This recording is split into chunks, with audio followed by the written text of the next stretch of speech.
Hollywood, is it a happy time for you or Yes, it is. It's a very happy time. I'm happy to be back. As I said, it's my hometown. Yes. Well, you're a happy girl now. When you go to London? Well, Marilyn, Yes, I'm I'm much happier though. I'm How very do you- pleased. Is it true that you submitted a list of directors that you would work with? We only know the rumors we hear, you know. I would rather say that I have director approval, and that is true. This you think is important? Yes, it is. It's very important to me. You're wearing a high-head dress, Marilyn. C'est ici qu'elle a habité au moins 4 ou 5 mois.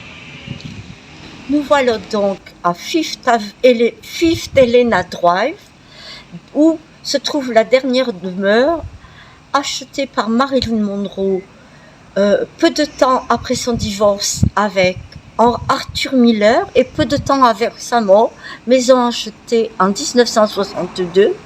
Cette maison, bâtie en 1929 dans un style hacienda, malheureusement, nous ne pouvons pas la voir et nous approcher de plus près, car il y a des portails et de forts systèmes de surveillance.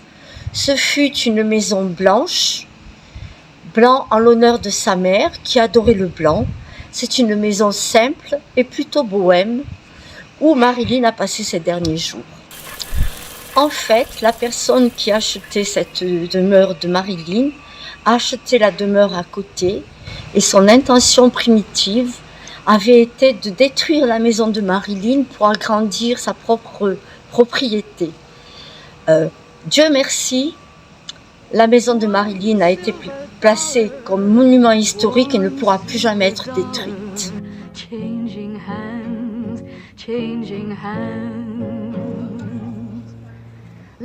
Alors ici, nous sommes dans le quartier de Brentwood et derrière ces poubelles et cette zone fumeur, il y a un mur avec des plantes et peut-être que vous pouvez voir déjà les columbariums. Donc nous sommes dans le cimetière où repose à jamais Marilyn Monroe.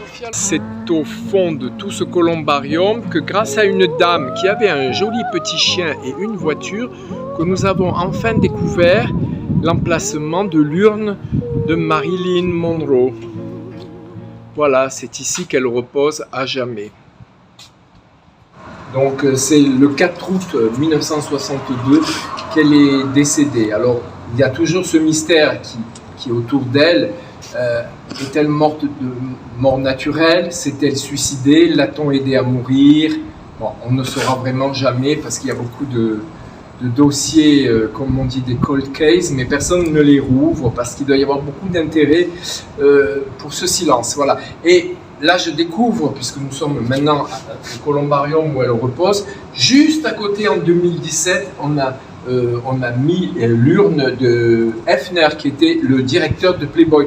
Alors, c'est vraiment les hasards de la vie, les hasards étranges, puisque Marilyn Monroe a beaucoup souffert toute sa vie, à part de sa petite enfance, mais d'avoir été considérée comme une femme objet, comme une bimbo, comme une petite écervelée, alors que c'était un être très sensible, très intelligent, qui lisait beaucoup de livres de philosophie. D'ailleurs, elle s'est mariée avec Arthur Miller. Elle en a souffert aussi, enfin, elle a souffert toute sa vie, la pauvre, sa courte vie. Voilà, alors, simplement, on peut lire sa vie partout, je ne sais combien de biographies, dont notamment, nous, c'est pas vraiment une biographie que nous avons écrite avec deux autres auteurs québécois, ce sont des nouvelles imaginaires sur elle, mais pour lui rendre hommage. Voilà. Alors simplement, ce que je voudrais dire, c'est qu'après cette vie de souffrance et de gloire, parce que c'était lié dans sa vie, elle a eu beaucoup de gloire, mais je crois que le soir, elle était seule, elle n'a jamais trouvé l'amour de sa vie, et je crois qu'elle a beaucoup souffert, et qu'on lui renvoie l'amour qu'elle nous a donné, et simplement, c'est peut-être banal, mais je dirais, repose en paix, Marilyn.